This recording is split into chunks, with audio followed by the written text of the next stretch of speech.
si le Paris Saint-Germain termine invaincu, ce serait, je pense, un exploit. Un exploit parce que même si ce n'est que la Ligue 1 pour le Paris Saint-Germain de Luis Enrique, ça reste une année de reconstruction.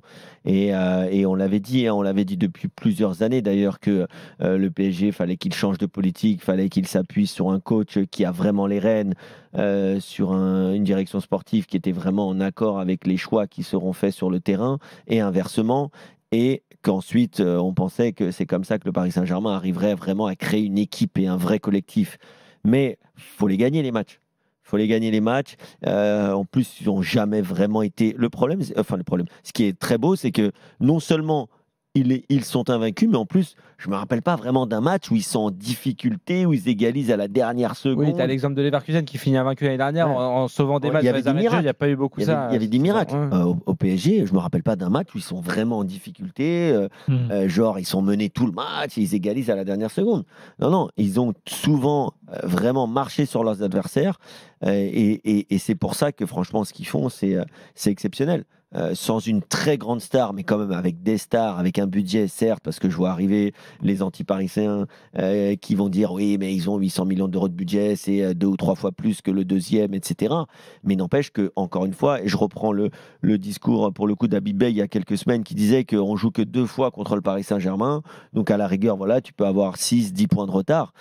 Donc, ceci étant dit, le Paris Saint-Germain, c'est top, c'est exceptionnel, mais ça en dit aussi beaucoup sur la Ligue 1 de 2025, où il y a un écart tellement conséquent, et on vient d'en parler avec les poursuivants, où il n'y a aucun poursuivant qui arrive à accrocher le Paris Saint-Germain, ou même à les menacer, ne serait-ce que jusqu'aux 2, 3 dernières journées.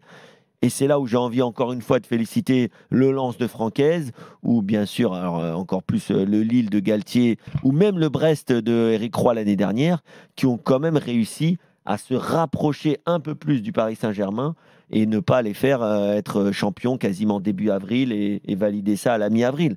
Donc bravo au Paris Saint-Germain, mais par contre, peut vraiment mieux faire, un gros peu mieux faire pour tous les poursuivants et quand même des clubs qui ont aussi des beaux budgets et qui doivent, c'est facile hein, mais, de le dire, mais en tout cas qui vont devoir Alors, mieux travailler pour eux et surtout pour la compétitivité de la Flo va Ligue 1. donner son avis. Enfin, Sachant quand tu vois ce qui se passe dans les autres championnats, où tu as en Italie 2 équipes qui sont ex aequo, tu as quand même en Espagne c'est pareil. Alors certes, en Allemagne le Bayern et en Angleterre il y a un peu d'avance, mais quand même il y a moins d'avance que le PSG.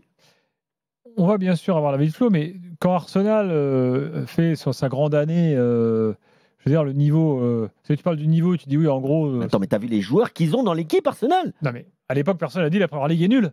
Mais quand Leverkusen ait fait ça en Allemagne l'année dernière, personne n'a dit la Bundesliga est nulle. Voilà. Le Milan de 92 Bon, alors, de Capello qui mais finit c'est invaincu, parce tout le monde trouve ça extraordinaire. Si tu finis une saison invaincu, par définition, c'est quelque chose d'extraordinaire et tu rentres Bien dans sûr. l'histoire.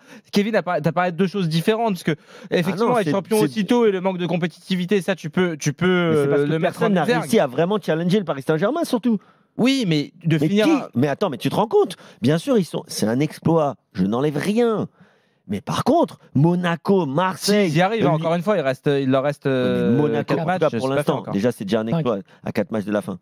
5 Ils avec jouent, hier. Oui, demain. ils jouent demain, il reste 5 matchs. Mais que Monaco, que Lyon, que Marseille, que Lille n'arrivent même pas à mener, genre, jusqu'aux dernières minutes, tu te fais égaler. Non, Alors il y Monaco a même- mené, pas jusqu'à la dernière Non, minute. mais pas Oui, jusqu'à la Lens a dernière minute. mené à Bollard aussi, mais c'était en première Mais, période. ouais, Ils ont mais revenu très derrière. très vite. Dès Ils n'ont qu'ils pas été accélèrent, accrochés. dès qu'ils oui, je suis accélèrent, d'accord. c'est fini en fait. Hum. Donc c'est ce que je te dis. Moi, je suis désolé, mais il n'y a vraiment personne qui a challengé le Paris Saint-Germain cette saison. Bravo au PSG, mais derrière, ils doivent mieux faire. Flo. Globalement d'accord. Après, surtout sur un point, en fait, sur l'exploit s'il était réalisé, mais même déjà sur ce qui est fait jusqu'à maintenant, c'est la capacité de Luis Enrique, hein, notamment du staff, à maintenir le groupe sous pression. Parce que même s'il fait tourner, on voit bien qu'il n'est pas question de perdre des matchs. L'objectif de l'exploit de finir invaincu est réel. Donc ça déjà, c'est un point qui n'a pas toujours existé, qui n'est pas simple à faire, parce que dans un groupe, tu as la Ligue des Champions, tu fais tourner, si tu maintiens pas les curseurs et la pression le plus haut possible tout le temps, tu n'y arrives pas. Et tu peux te manger n'importe qui, ça arrivera peut-être d'ici la fin.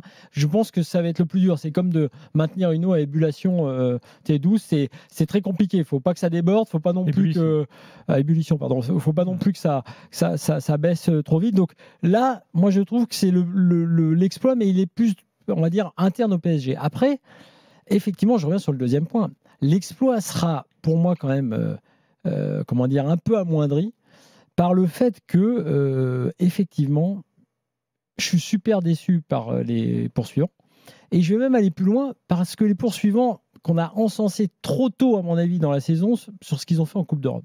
Je me souviens des discours qu'on avait quand... Tu peux aussi évoquer l'OM avant le fameux Marseille-Paris bien sûr. l'automne.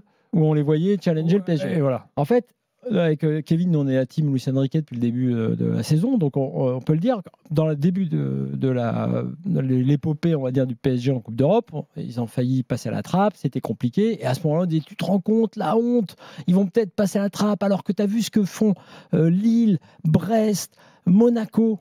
Ouais, mais moi, ce que j'ai vu derrière, alors je mets Lille à part dans cette histoire d'ailleurs, parce que depuis leurs exploits, enfin le barrage au mois d'août, jusqu'à des groupes compliqués, Real, Atlético, très compliqués. Et ils ont respecté le truc. Mais bon, Brest, ok, c'était magnifique. Mais ça, je dis pas que ça sert à rien, mais ne venez pas me parler de compétitivité quand ça se termine avec 10-0 contre le PSG à un moment donné. Je veux dire, là, l'écart. Bien sûr, mais symboliquement, Flo, si tu te remets dans le... Si Brest passe et Paris passe pas, sauf que regarde le discours, la différence de discours. Et à mon avis, l'erreur, entre guillemets, historique qui était faite à l'époque, quand tu dis, tu te rends compte, alors qu'on nous on défendait l'idée qu'un projet était en progression, tu te rends compte qu'il y a un risque qui passe pas, alors que les mecs en face, non, c'est nul en fait. Monaco contre Benfica, Monaco en Coupe d'Europe, c'était nul. C'était nul, les erreurs de défense, les gardiens pourris, c'est nul. Lille, Brest, c'est très compliqué.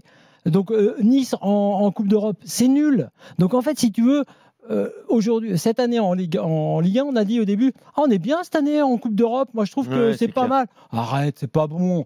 Le PSG, c'est énorme. Et je vais même rajouter un truc. T'as connu bien plus que l'exploit du PSG, là, enfin l'exploit, le fait d'être en demi-finale, le fait, je veux dire, de finir invaincu en Ligue 1, c'est d'arriver à être aussi performant en Ligue des Champions.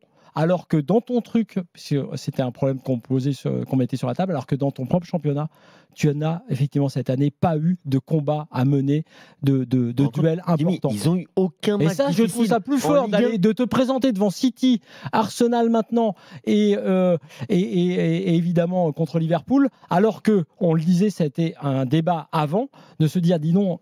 Ils n'ont pas l'habitude de ces matchs-là. Ils n'ont pas l'habitude, et encore moins cette année, parce que ni Marseille, ni Monaco, élever leur niveau d'exigence malgré le manque d'adversité. Moi, j'ai regardé une émission, j'ai vu un extrait d'émission en Angleterre où ils disent qu'ils n'existeraient pas en Première Ligue de par l'intensité qu'il y a, etc. Le PSG ne pourrait pas finir top 4. Alors qu'on disait justement qu'ils étaient victimes de leur championnat avant. Là, tu vois bien que finalement, comme le Bayern à l'époque surdominait son championnat et pouvait performer en Coupe d'Europe, mais c'est ça la faiblesse du championnat, c'est pas forcément un argument. C'est la nouvelle perte. Ils ont réussi à lever le niveau. Qu'il ne soit pas challengé.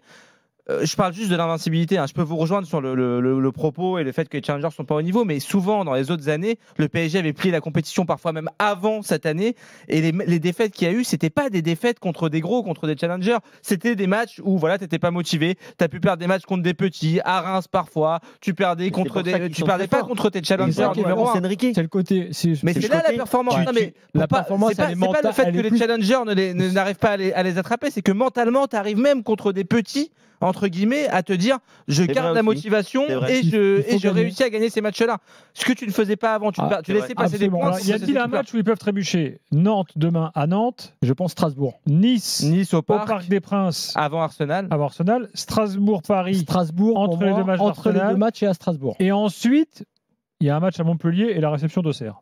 Moi, je t'es à l'abri sur les 2 dernières journées. Mais vous pensez que le Strasbourg, Paris, c'est le grand Racing Club de Strasbourg qui avait déjà stopper la série nantaise. La série nantaise, je pense que... Peut-être Franck Leboeuf. En 95.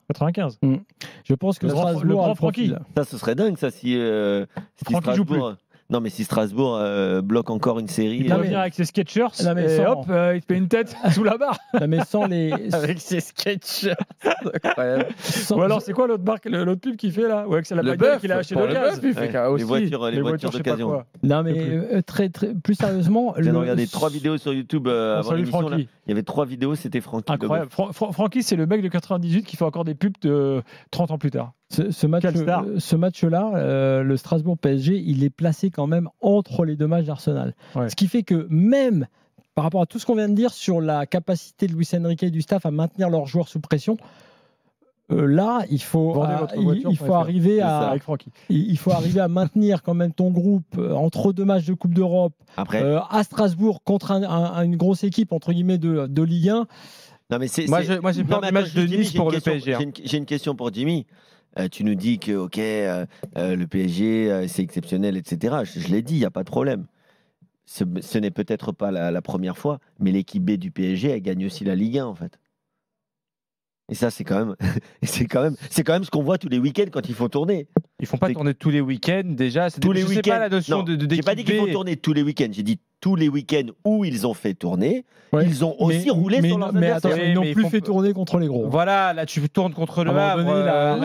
Il y a une époque où les seconds couteaux du PSG ne gagnaient pas contre des équipes. Qu'il y a un groupe plus homogène que les autres années, de par aussi le fait que tu n'es plus de superstar comme ça a été le cas. Exactement. Et qu'il y a une émulation qui fait que voilà. Et tout le monde sait qu'ils doivent se bouger, sinon le week-end d'après c'est pas sur le banc, c'est en tribune. Mais ça je te rejoins. Comme Luis Enrique. Moi simplement Luis Enrique a laissé Dembélé à Arsenal. Je serais méfiant côté parisien.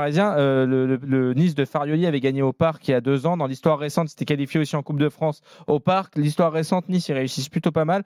Le match avant, on en parlait un petit peu tout à l'heure en antenne avec Flo, le match avant Arsenal, il tournera pas parce qu'il faut donner du rythme aux joueurs.